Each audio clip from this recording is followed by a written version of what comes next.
Muy buenas tardes, amados hermanos, amadas hermanas. Buenas tardes, Costa Rica. Buenas noches, Argentina. Les saluda su hermano en Cristo, Marco Peña, director de ministerio. Muy agradecido con el Padre por esta nueva oportunidad que nos da de reencontrarnos alrededor de su santa palabra. Hoy es jueves de Facebook Live, para que usted y yo continuemos con un mensaje, un megatema que hemos titulado 100 relatos con aguijón.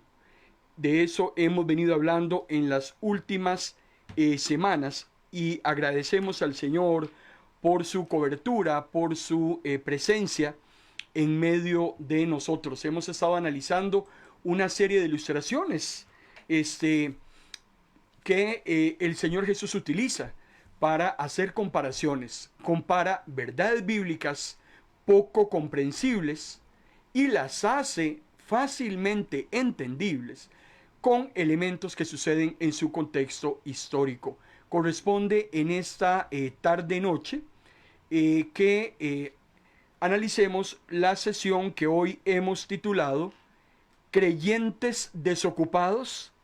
¿Será verdad, hermano y hermana, que existe en ese momento algún hijo e hija de Dios, algún creyente que presuma que no hay nada que hacer en ese momento en la obra del Señor, que ya todo está hecho, que para eso están los pastores, que para eso están los evangelistas, que para eso diezma, para que sea entonces el predicador el que lleve el mensaje?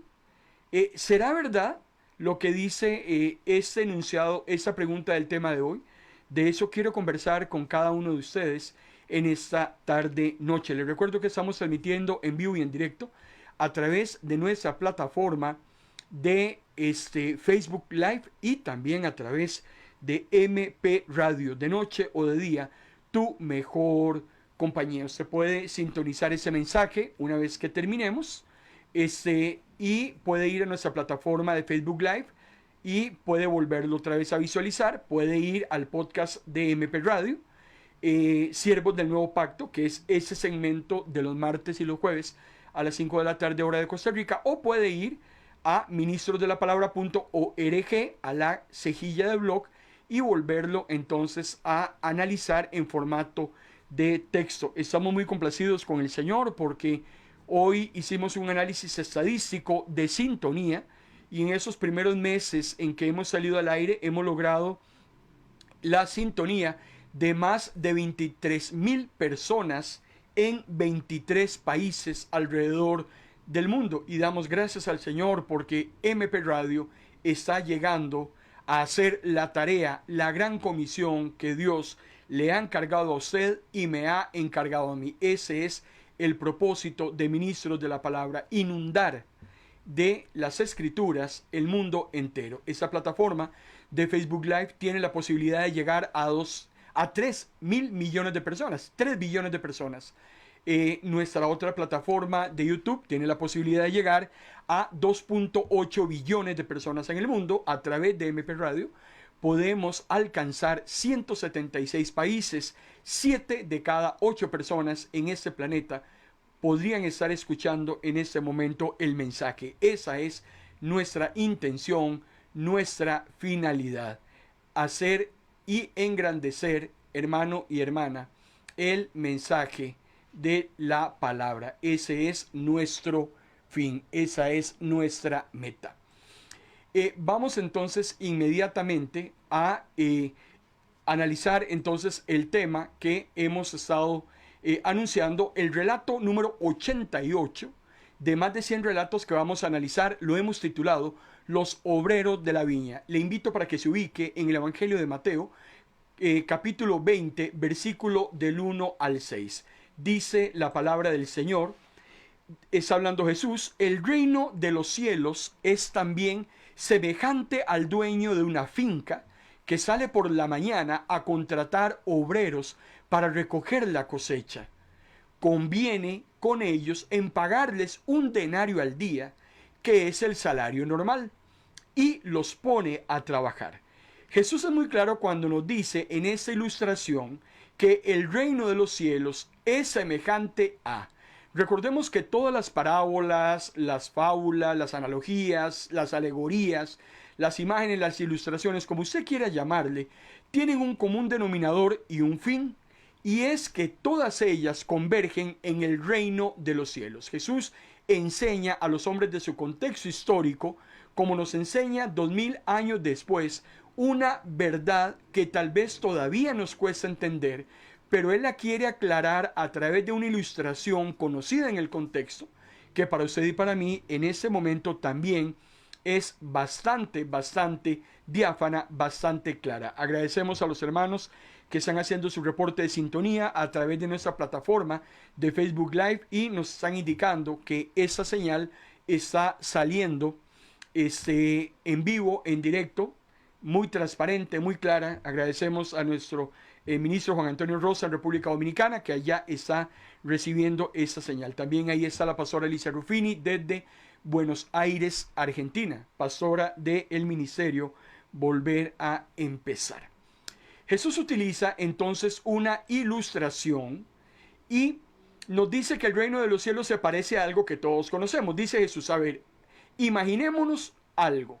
Hemos venido hablando en sesiones anteriores que cuando estemos analizando estas ilustraciones, estas parábolas, estos relatos, nos imaginemos como si estuviéramos en una obra de teatro.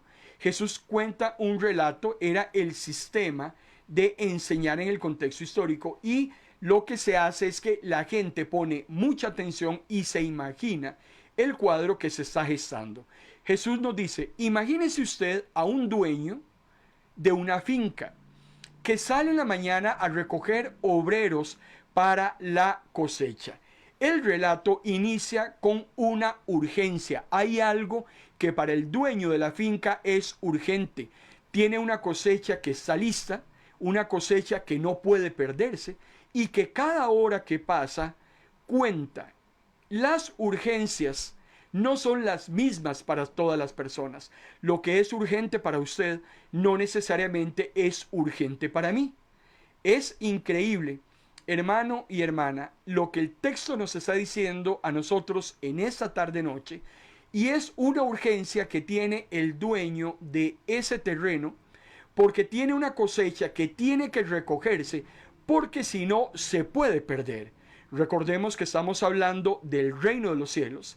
Estamos hablando que para el Señor algo que hoy en día es importante y es urgente es que toda alma pueda recibir el mensaje de salvación y recibir a Jesús como su único y suficiente Salvador y Señor, y ser arrancado de las tinieblas y ser trasladado a la luz. Hay una urgencia en el cielo que lastimosamente para muchos creyentes no es tan urgente.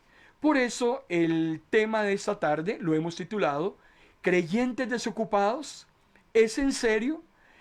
En ese momento habrá algún hijo o hija de Dios que presuma que no hay nada que hacer en la obra, que no hay nada que hacer en favor del reino de los cielos. ¿Será que le endosamos al pastor, al evangelista, que sean ellos los que hagan la tarea? Porque como ya ellos son muchos, entonces a mí no me necesitan. Aquí me está diciendo Jesús que el dueño de la finca sale desesperadamente a buscar obreros para que ayuden a recoger esa cosecha. Pero es un trabajo que no es gratuito. El dueño de la finca está dispuesto a pagarle a estas personas un salario por la obra ejecutada. Así funciona en el contexto histórico.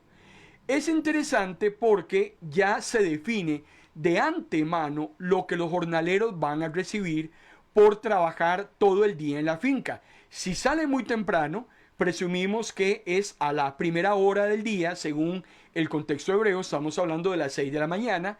Desde esa hora se va a buscar por la calle, por los parques, gente que está sentada sin hacer nada, gente que está cruzada de brazos, gente que está esperando que la comida le caiga del cielo, y a esos es a los cuales el dueño de la finca lo lleva a trabajar a su terreno. Esta ilustración no es aislada porque contesta una interrogante que el apóstol Pedro ahora discípulo en el contexto, le ha hecho a Jesús anteriormente. Cuando vamos a el Evangelio de Mateo, un capítulo antes, capítulo 19, versículo 27, el apóstol Pedro le está haciendo a Jesús una consulta. Nosotros, le dice Pedro a Jesús, lo hemos abandonado todo por seguirte. Pedro le hace una pregunta a Jesús. ¿Qué vamos a obtener nosotros a cambio? Hermano y hermana, los que servimos en la obra del Señor, los que tenemos responsabilidades asignadas y dadas por Dios a través de su llamado, en muchas ocasiones nos hemos sentido como el apóstol Pedro. Y yo aquí no quiero ni acusar a Pedro por pensar lo que pensaba, por preguntar lo que preguntaba. Pedro es el discípulo de los 12 que más se parece a usted y más se parece a mí. Yo siempre he concluido con esta posición. Pedro era el más aventado. Pedro era aquel que cuando estaba encumbrado le decía a Jesús, tú eres Cristo, el Hijo del Dios viviente.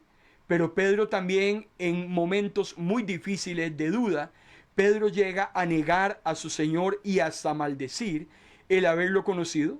Cualquier parecido con usted y conmigo es mera coincidencia. Pedro tenía momentos muy buenos con el Señor y habían momentos que para Pedro no eran tan buenos como el Señor, como usted y yo hemos atravesado en alguna oportunidad o los estamos atravesando en ese momento. Pedro tiene una duda, una pregunta. Señor, yo era pescador antes de venir a ti. Yo tenía una de las tareas de las empresas, de las gestiones de generar recursos más rentables de la época. Pedro vivía a orillas del mar de Galilea y el sustento de ahora el apóstol Pedro era la pesca. Pedro obtenía dinero a través de la pesca, pero cuando va Jesús, Pedro lo deja todo botado por seguir al maestro. Eso es lo que Pedro le está diciendo. Nosotros abandonamos todo. En ese momento estamos exclusivamente sirviéndote a ti. Y Pedro le hace una pregunta al Señor que tal vez usted y yo nos la estamos haciendo en esta tarde o no la hemos hecho en algún momento. Señor, ¿qué va a pasar con nosotros? Dejamos el sustento que teníamos, hemos dejado familia, hemos dejado comodidades. Tal vez yo podría en ese momento estar haciendo mucho dinero, viajando por el mundo. Tal vez podría estar en ese momento en una playa, recibiendo esos hermosos atardeceres que al menos aquí en Costa Rica se dan en esta época de verano. Yo podría estar en ese momento bien acompañado. Yo podría estar en ese momento haciendo otra cosa. Pero Señor, ¿hay algo que yo voy a obtener a cambio por seguirte? Es muy importante esta pregunta que Jesús no la deja sin respuesta. Porque Jesús le dice a Pedro que nadie, absolutamente nadie, que haya abandonado algo por la obra de Jesús, se va a quedar con las manos vacías. Porque será recompensado por el Señor en esta vida, le dice Jesús a Pedro, y también en la venidera. Y de ahí es que nace esta hermosísima ilustración que Jesús quiere aclarar aún más este concepto de cómo es que el Señor paga a sus obreros. Si usted continúa leyendo Mateo capítulo 19, cuando va al versículo 28, Jesús primero promete una recompensa. Luego Jesús le explica a Pedro y a los oyentes que la manera en que Dios distribuye las recompensas, los galardones, no necesariamente va de la mano al concepto de repartición que tiene el hombre. Es interesante, humanamente hablando, nosotros presumimos que al que trabaja más se le paga más, que al que trabaja menos se le paga menos, que al que no hace nada, pues por supuesto no se le da nada. Pero en el reino de los cielos, el Señor en su omnisciencia, en su soberanía, el Señor tiene una metodología muy diferente de retribución a la que usted y yo conocemos. Por eso es que este último concepto es el que Jesús quiere ilustrar a través de este relato de el hombre que necesita obreros urgentemente para trabajar en su viña, para que la cosecha no se pierda. En el versículo 2 del capítulo 20, usted puede seguir leyendo el texto. Los primeros que fueron contratados por un denario, que es el salario de un día, fueron llamados a las 6 de la mañana. Era muy importante. Hay que madrugar. Hay que definitivamente levantarse temprano. Hay mucho trabajo que hay que hacer en la obra del Señor para que estemos dormitando, para que estemos pereciendo. Es increíble. Hay personas que se levantan a las 11 de la mañana y a esa hora andan buscando desayunar. Es un desorden increíble en cuanto a conducen su vida y en cuanto a cómo conducen la administración de su tiempo. Si usted continúa leyendo el capítulo 20, cuando se va al versículo 3, son las 8 de la mañana y el dueño de la finca, no satisfecho con la cantidad de obreros que tenía a las 6 de la mañana, va a buscar otros porque no están dando abastos con el exceso del trabajo que hay que hacer. Y a las 8 de la mañana va y busca a otros. Luego al mediodía, según el versículo 5, va y busca a otros. A las 3 de la tarde, según el versículo 5, va y busca a otros. Y todavía, vean qué interesante, a las 5 de la tarde, una hora antes de que el sol se ponga, según el calendario judío, todavía a las 5 de la tarde, el dueño de la finca anda buscando obreros. Jesús, hermano y hermana, anda buscando hombres y mujeres que se involucren en la tarea de ir a recoger esa cosecha que está madura. Jesús se lo decía a sus discípulos. Ustedes dicen que la cosecha no está lista, pero no es verdad. Los frutos se están perdiendo. Los frutos son las almas perdidas que están allá afuera, que necesitan ser reconciliadas con Dios. Y vean la urgencia del dueño de la finca, que durante todo el día se fue a buscar obreros porque no estaban dando abasto para recoger esa cosecha que se pierde. Por eso quiero ser reiterativo con usted en esta noche, en esta tarde. Le quiero animar, le quiero motivar.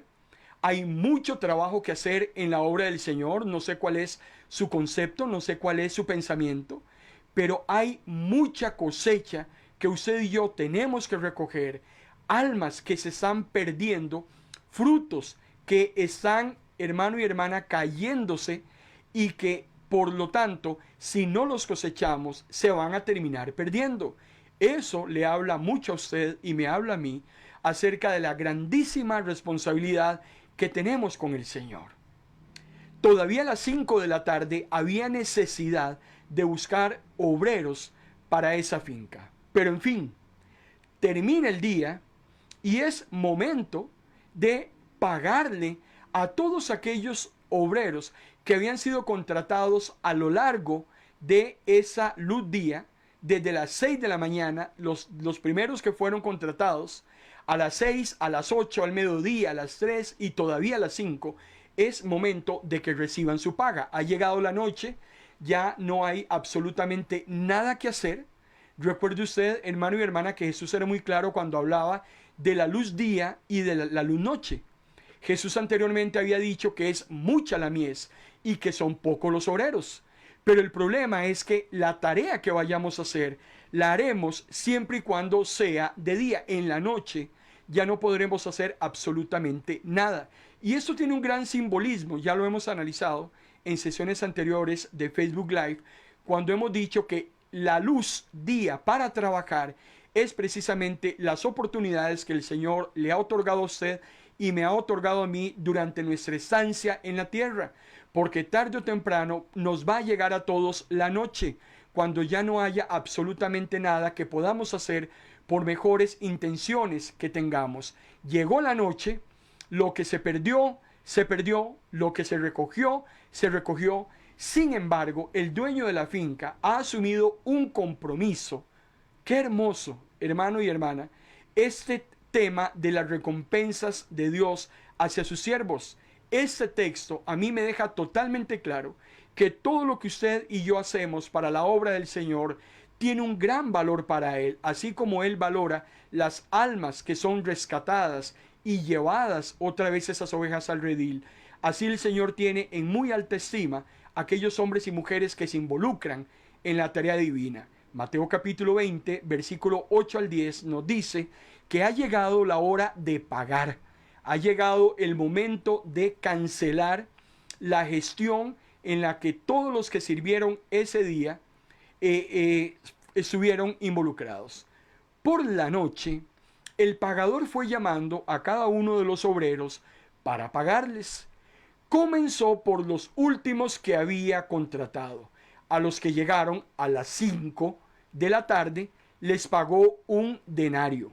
Los que habían llegado primero, al ver que recibieron los que llegaron de último, pensaron que a ellos se les pagaría mucho más, pero también se les pagó un denario. Definitivamente estos relatos de Jesús, que no son misterios, que no tienen nada de escondido, que son súper interesantes, es que cuando usted le toma el gusto, hermano y hermana, a esas fábulas de Jesús, a estos cuentitos cortos, es increíble cómo Jesús está captando la atención de todos los que están oyendo. La idea de estos relatos era despertar el interés. Yo aspiro en el Señor Jesús que usted en ese momento esté siendo despertado en interés a través del Espíritu Santo, porque el Señor le está hablando a usted en esta tarde y me está hablando a mí en cuanto al servicio. Y los relatos cortitos de Jesús tienen un aguijón, un cambio de rumbo.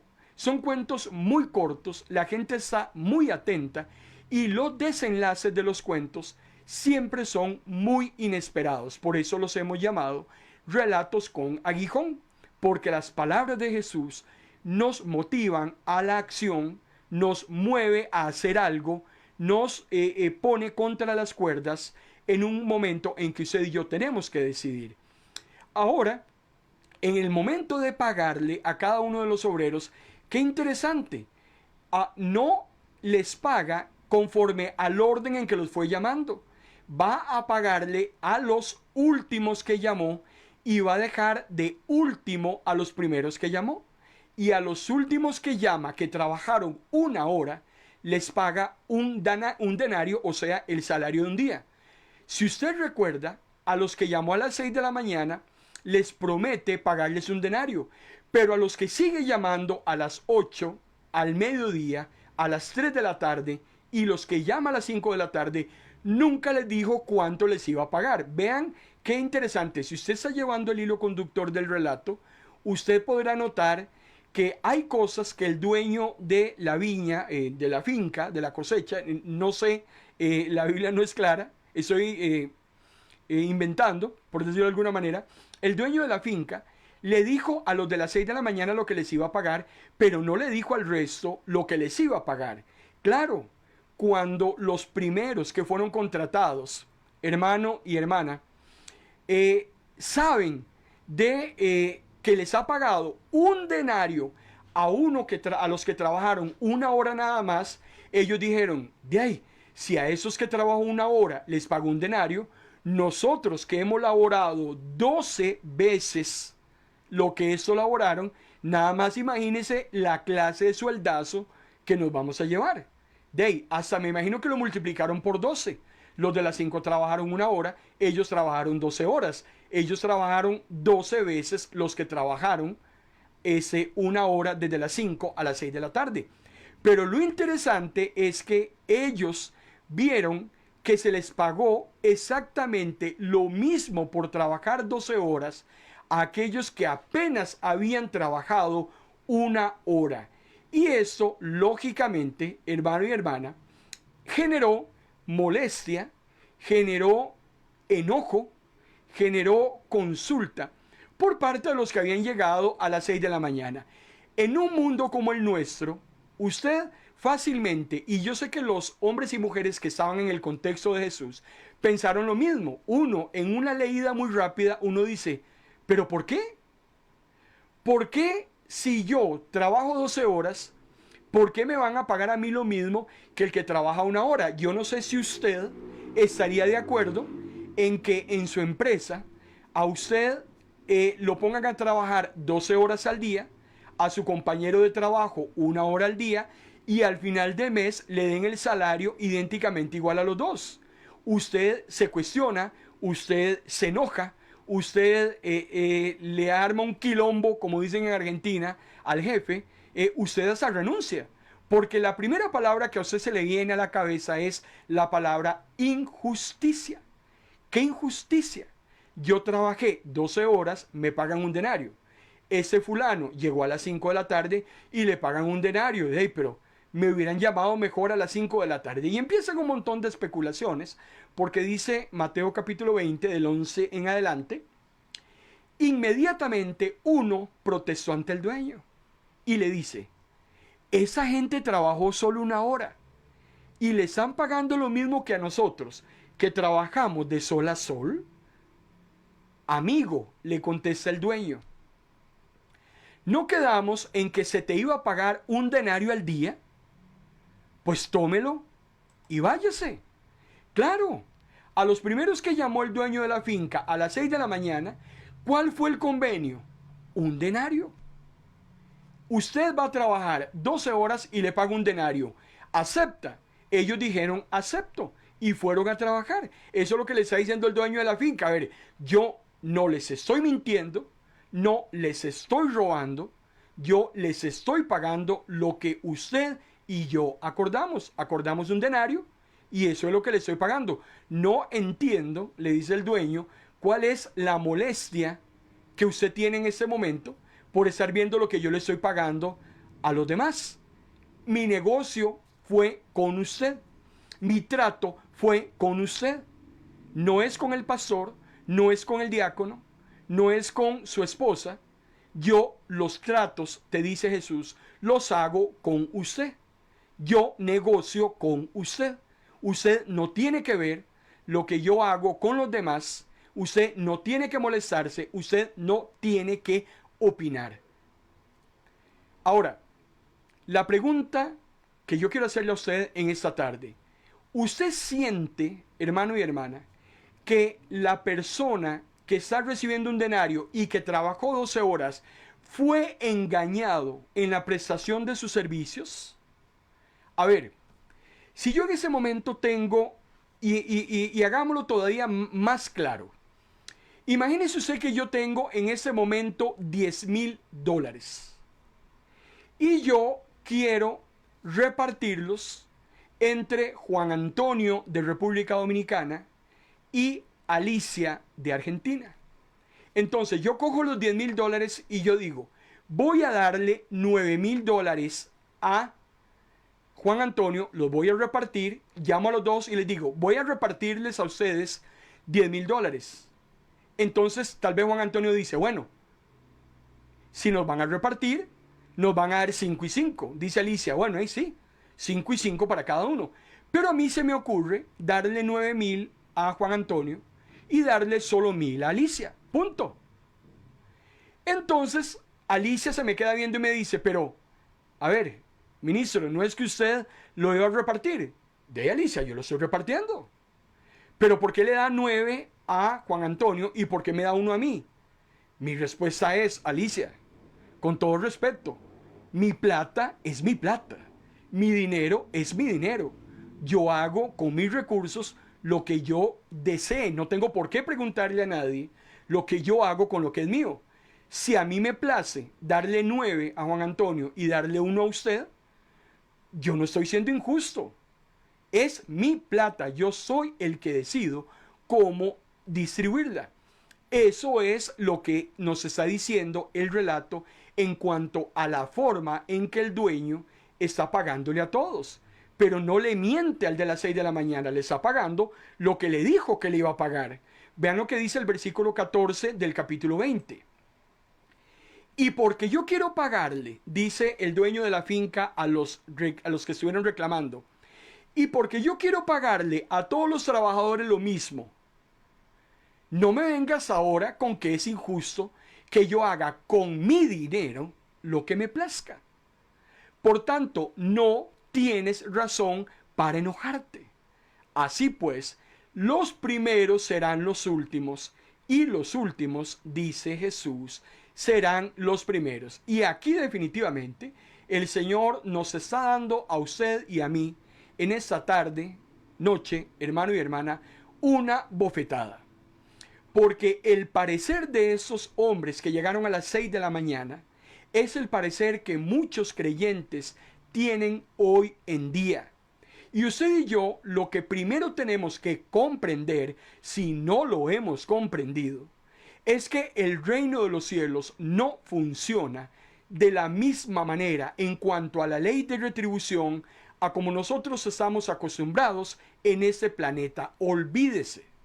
Y eso es algo muy importante que tiene que quedarnos claros. Es el Señor el que considera que todos los que nos llamamos hijos de Dios, lejos de enojarnos unos con otros, es increíble. Hay personas que se enojan por inconversos que se salvan. Nosotros decimos, no, es que ese vecino que yo tengo es tan malo, que lo que merece es el infierno. Pero hermano y hermana, perdóneme y discúlpeme. Y si el Señor quiere salvarlo, y si el Señor quiere en un momento de lucidez que esa persona haga una decisión porque será voluntaria, exactamente como el ladrón que muere con Jesús, que instantes antes de su muerte recibe la bendición eterna de la salvación, habiendo sido malo toda su vida. Y vamos a decir que no es justo que ese ladrón se haya salvado, habiendo sido malo todo su estancia aquí en la tierra. ¿Quién soy yo para decir quién se salva y quién no se salva? ¿Quién soy yo para enojarme? ¿A quién le muestra a Dios su gracia y su misericordia y a quién no se la muestra? ¿Quién soy yo para decirle a Dios que por qué le da a esa persona algo y por qué a mí no me lo da? ¿Quién soy yo para decirle al Señor que Él tiene que tratarnos a todos de la misma manera? A mí la Biblia me dice totalmente otra cosa. ¿Y usted sabe por qué suceden esas disparidades y esas grandes diferencias dentro del pueblo del Señor? Hay algo que Dios quiere enseñarle a usted en esta tarde-noche y quiere enseñarme a mí. Se lo enseñó a los hombres de su contexto histórico. Ellos tenían que aprenderlo. Porque la palabra del Señor es muy clara cuando dice que Jesús enseñaba por fábulas y por relatos, y era la única manera de hacerlo porque era el cumplimiento de la profecía que estaba en los Salmos 1000 años antes. Y esas enseñanzas eran comprensibles única y exclusivamente para aquellos que querían recibirlas. El que hoy en esta tarde no quiera recibir esta palabra, pues idénticamente será a aquellos hombres que en el contexto de Jesús no querían recibirla. Pero en el contexto de este relato, habían personas que recibieron esa enseñanza, como yo esperaría que usted y yo en esta noche, hermano y hermana, la estemos recibiendo. El Señor nos está hablando de que deberíamos tener una hermosa causa común. Usted y yo como discípulos del Señor deberíamos solidarizarnos, sufrir con los que sufren, alegrarse con los que se alegran. Y ese es el problema. El que está recibiendo un denario por 12 horas de trabajo, en vez de contentarse que el otro solo había trabajado 1 hora y que está recibiendo lo mismo que él, más bien lo enoja. Y eso muchas veces pasa en nuestras iglesias, en nuestros ministerios. Es increíble. Desearíamos que a muchos de nuestros hermanos en la fe les vaya mal. Si a mí me va mal, que al otro le vaya mal. Si a mí me va bien, que al otro no le vaya bien. Y eso es algo, hermano y hermana, que en el contexto del cuerpo de Cristo, eso para el Señor es inadmisible. Esta fábula nos habla de la bondad, nos habla de la misericordia de Dios, que es extensiva a todo ser humano, sin distingo, le guste a usted o no me guste a mí. Nadie le puede decir a Dios qué es lo que tiene que hacer y cómo hacerlo. Más bien yo debo agradecerle a Dios por su misericordia conmigo y procurar que esa misericordia que Él me ha mostrado, esa gracia inmerecida, yo la pueda llevar a otros para también acercarlos a los pies heridos de Jesús. Ese es el deseo que el Señor tiene de que usted y yo cumplamos. Por eso esta parábola, que es increíble, que termina como nosotros jamás hubiésemos pensado que ese relato iba a terminar. Por eso es que el Evangelio pone de cabeza al mundo entero. El Evangelio definitivamente va al revés de cómo va el mundo. Y ya yo no sé si es el mundo el que está al revés o es el Evangelio el que pone patas para arriba a ese mundo que se está perdiendo. Por eso Jesús decía, oísteis que fue dicho, pero es que no es así. El asunto es de esta manera. Por eso es interesante. Lo que nosotros creemos que es correcto según nuestro razonamiento, según nuestro prejuicio humano, definitivamente en el reino de los cielos está al revés. El Evangelio impone cosas diferentes a lo que usted y yo estamos acostumbrados a vivir, nos guste o no nos guste. Algo que habla el reino de los cielos y que es un principio básico es precisamente la fraternidad que debe existir en todos los hijos e hijas de Dios, la igualdad que debe existir entre usted y yo. El pastor más pintado no es nadie superior a la hermana más humilde que asista a la iglesia. Porque recuerde que el que se enaltece será humillado. El que se crea que es primero terminará siendo de último. Jesús lo dijo en otra parábola: si te invitan a una cena, no busques los primeros lugares, porque puedes pasar una vergüenza cuando el dueño de la fiesta te diga, vea, perdone, pero ese espacio, querido apóstol, querido televangelista, querida pastora, ese espacio no es para usted. Ese espacio es para aquella humilde mujer que tenía apenas 2 blancas y que las dio con todo su corazón para la extensión del reino. Tengamos mucho cuidado de no pasar vergüenzas delante del Señor por ese tipo de actitudes que definitivamente dejan mucho que desear. Una cosa es como el mundo actúa allá afuera. Una cosa es como el mundo, perdón, haga las cosas allá afuera. Pero los hijos e hijas de Dios definitivamente nos conducimos totalmente al revés de cómo el mundo funciona. Vean lo que dice Deuteronomio capítulo 15, versículo 9. Asegúrate de que ningún pensamiento malvado entre en tu mente diciéndote, el 7º año, el año de perdonar las deudas, está cerca.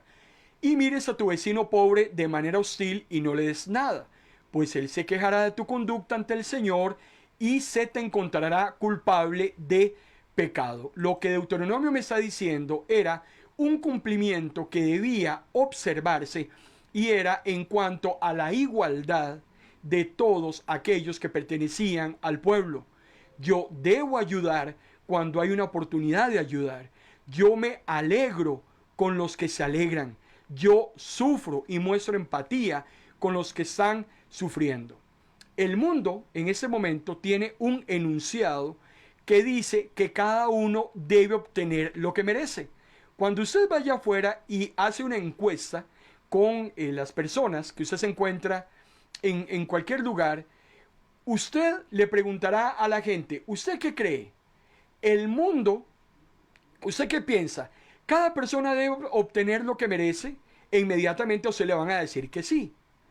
Pero el sistema de la gracia funciona totalmente diferente.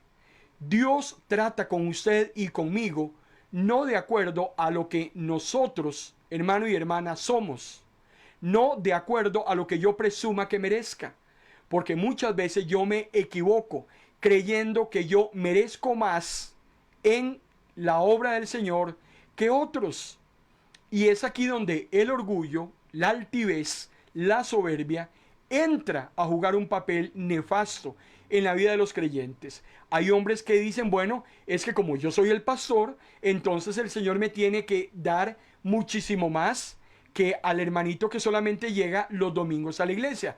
Usted no tiene idea cómo está tratando el Señor con esa persona y esa persona no tiene idea cómo está tratando el Señor con usted. Dios trata con cada uno de una manera diferente y lo hace de acuerdo a lo que Él es, no a lo que yo merezco, porque yo, le vuelvo a reiterar, en ese momento puedo estar muy, pero muy equivocado. Le hago una última pregunta en esta tarde noche. ¿Está usted preparado, hermano y hermana, para ver sorpresas cuando el Señor tenga a todos sus hijos e hijas juntos en la patria celestial? ¿Está usted preparado para ver a aquellos a los cuales usted ni siquiera le pasaba por la cabeza que iban a estar ahí? Muchos se van a llevar grandes asombros porque el Señor no piensa como piensa el hombre, porque Dios no actúa como actúa el hombre, porque Dios no ve lo que ve el hombre. Se lo dijo Dios a Samuel cuando se iba a escoger el segundo rey de Israel y empiezan a desfilar los 7 hijos de Isaí. Y aparece Eliab, el hijo mayor, el más guapo, el más alto, el más esbelto, el más inteligente. Y cuando Samuel dice, este es, Dios le dice, cuidado, Samuel. Dios no mira lo que mira el hombre, porque Dios lo que mira es el corazón. El hermano menor, el chiquitillo, 1,60 m, 17 años. Ese era el que Dios había escogido como rey de Israel porque era un muchacho conforme al corazón de Dios. Cuidado, porque los 5 sentidos que usted y yo tenemos pueden estarnos jugando en ese momento una mala pasada. La salvación no es por obras.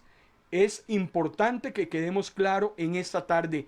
No nos salvamos por obras. No es lo que hagamos. La salvación es un regalo. Es por gracia. El Señor me miró un día con ojos de misericordia y me llamó y tomé una decisión, la decisión más importante de mi vida.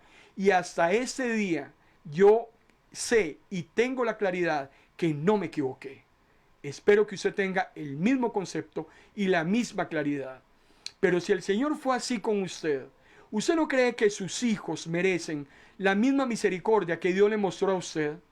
¿Usted cree que sus compañeros de trabajo, que sus vecinos, que todos aquellos que están a su lado, que tal vez han vivido vidas desordenadas, tal vez usted creció con una persona, usted toda la vida ha sido creyente, esa persona ha vivido estos 50, 55 años en una manera desordenada y en un momento el Señor lo llama, esa persona toma una decisión por el Señor y usted se va a enojar con Dios porque usted le va a decir, Señor, pero es que yo todos estos 55 años te he seguido.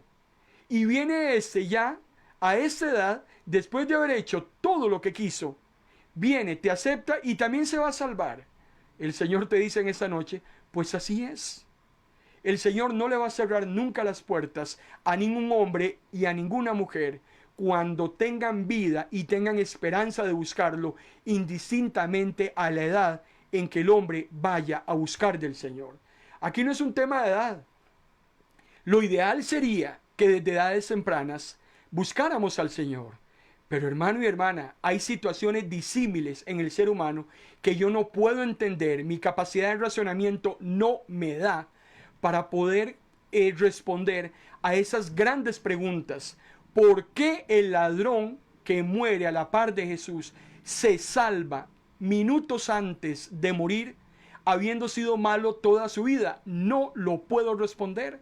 Yo no tengo en este momento cómo contestarle a usted la pregunta. Lo único que yo puedo hacer es simplemente decir que fue por la gracia y misericordia de Dios de que este hombre en este momento se encuentra gozando de la vida eterna. ¿Por qué Dios hace las cosas así? Hermano y hermana, es un tema que un día tal vez se lo podamos preguntar, pero líbrenos Dios de cuestionar.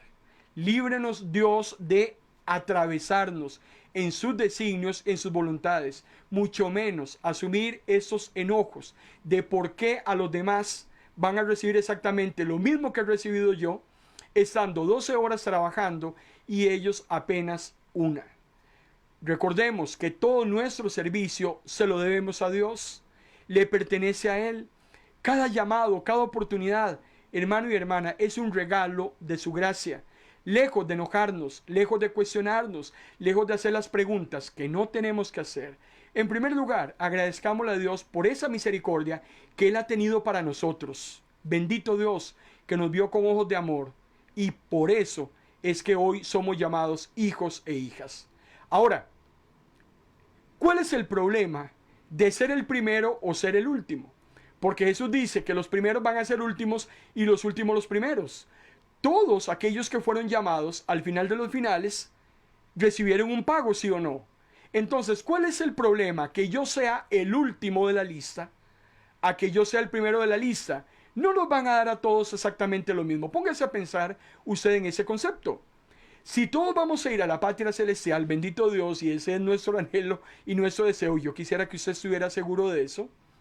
Si usted va a ser la primera o va a ser la última, ¿cuál es el problema? Usted va a entrar también al reino de los cielos. Mejor propóngase a servir al Señor, a acercar a todos aquellos que pueda, a involucrarse en la tarea y deje de estar enredándose en cuestionamientos que de nada aprovecha. Creyentes desocupados, más bien eso es lo que a mí me tendría que preocupar. Ningún hijo ni ninguna hija de Dios en ese momento debería estar de brazos cruzados. Ningún hombre o mujer que se llame cristiano o cristiana debería estar perdiendo su tiempo en la televisión. Debería estar perdiendo su tiempo en las redes sociales. Debería estar perdiendo el tiempo en una cantina. Perdiendo el tiempo metidos en otras casas. Los hijos e hijas de Dios tenemos que estar, hermano y hermana, listos y prestos a la primera oportunidad que se nos presente de llevar el evangelio de las buenas nuevas. El relato número 89 se encuentra en Lucas capítulo 17, versículo 24, y lo he titulado Inesperado pero vistoso.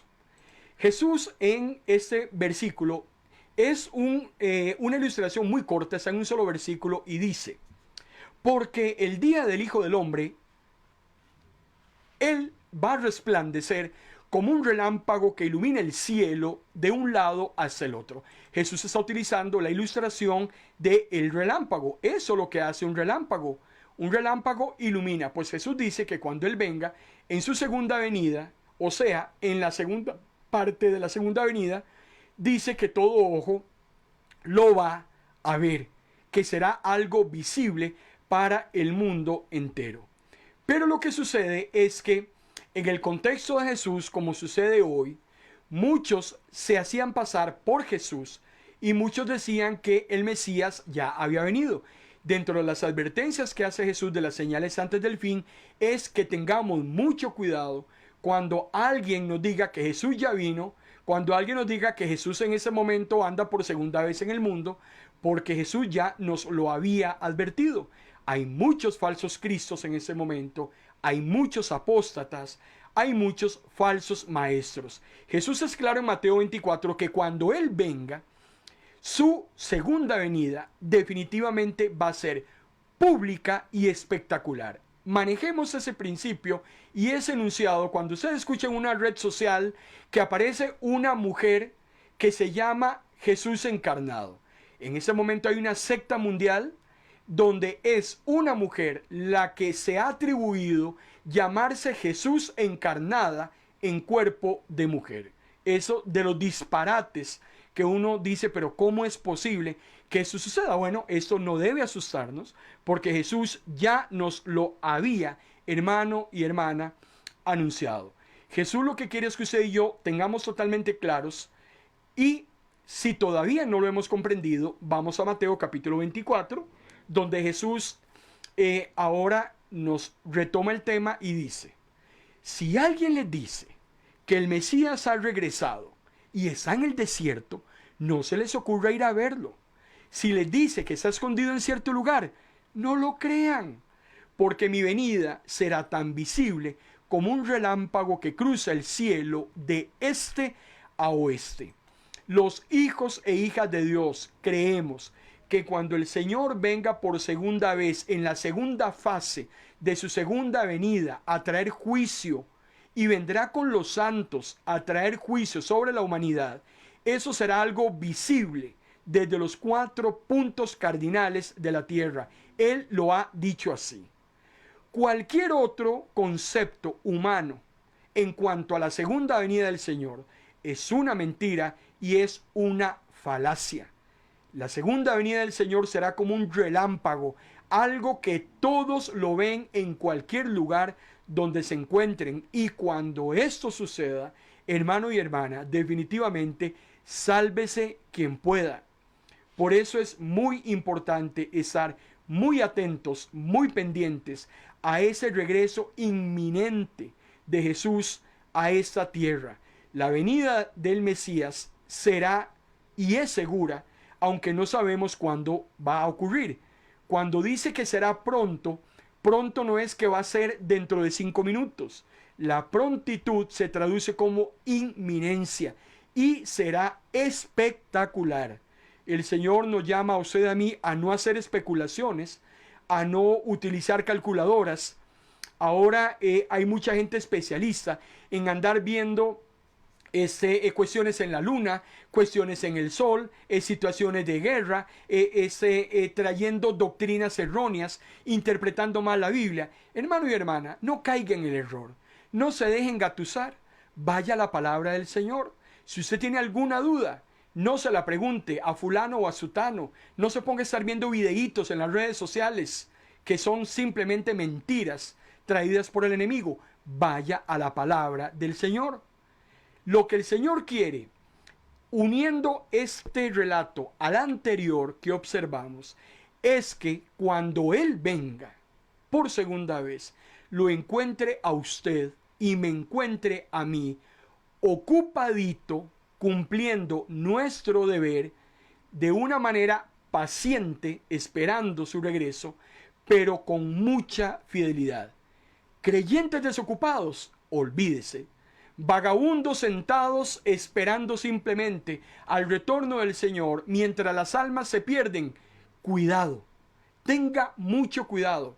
Si a usted le han predicado desde el púlpito que simplemente usted se salvó y que por tanto, como la salvación no se pierde, usted simplemente va mañana, tarde y noche a mirar al cielo esperando el retorno mientras las almas se pierden. Eso no me lo dice a mí la Biblia. Tenga mucho cuidado que cuando lleguemos a ese encuentro con Jesús, estemos, hermano y hermana, con las botas puestas, porque a eso nos ha llamado el Señor. Gracias te damos, Padre, en esta tarde-noche por tu palabra. Gracias por este momento en que tú hablas a nuestros corazones, motivas a cada uno, Señor, a ocuparnos, motivas a cada uno, Señor, a no perder el tiempo. La mies es mucha, hay trabajo que tenemos que hacer. Lejos de las críticas, lejos de los señalamientos, deberíamos ocupar el tiempo más bien y abocarnos a lo que es importante, a lo que es relevante. Que nos encuentres, Señor, en tu segunda venida, prestos, listos, ocupados, trabajando, para que podamos, Señor, así recibirte en los aires y ir a morar contigo por la eternidad. Gracias por tu palabra y por todos aquellos corazones, Señor, que hoy la recibieron fielmente. En el nombre de Cristo Jesús. Amén.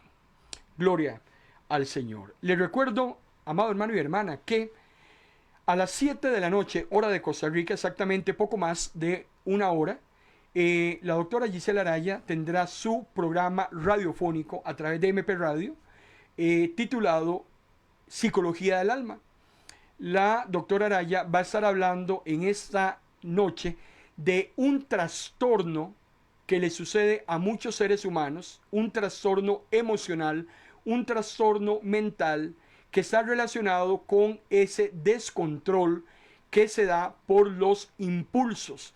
Muchos de nosotros probablemente somos personas impulsivas. Cuando usted no se cansa de comprar, de adquirir cosas, usted es una persona impulsiva. Cuando usted no ha podido dejar de cometer ese pecado que ha venido cometiendo desde tiempos inmemoriales, usted es una persona impulsiva. Cuando usted habla lo que no tiene que hablar y lo habla sin pensar, usted es una persona impulsiva. Pues de eso va a estar hablando la doctora Araya en esta tarde-noche y lo hará a la luz de las Sagradas Escrituras. Dará los conceptos teóricos inherentes a su profesión, pero también a la luz de la palabra del Señor va a estar tratando también ese tema y cómo salir de ese trastorno que en este momento tiene atados y esclavizadas a muchas personas en ese planeta. Me despido en este momento, muy agradecido por el tiempo que usted nos ha brindado. Esperamos haberlo bendecido a través de la palabra. Mañana, si Dios quiere, estamos en Apocalipsis, YouTube, 8 de la noche. El próximo martes vamos a seguir con otros relatos muy interesantes.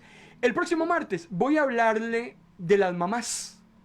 Tan lindas que son las mamás. Hay un relato muy bonito que tiene Jesús con una mamá que llega a pedirle algo a Jesús. Yo quiero hablarles, mamás, el próximo martes, si el Señor lo permite. Pero hasta entonces, le bendigo grandemente. En el nombre del Padre, del Hijo y del Espíritu Santo. Buenas tardes.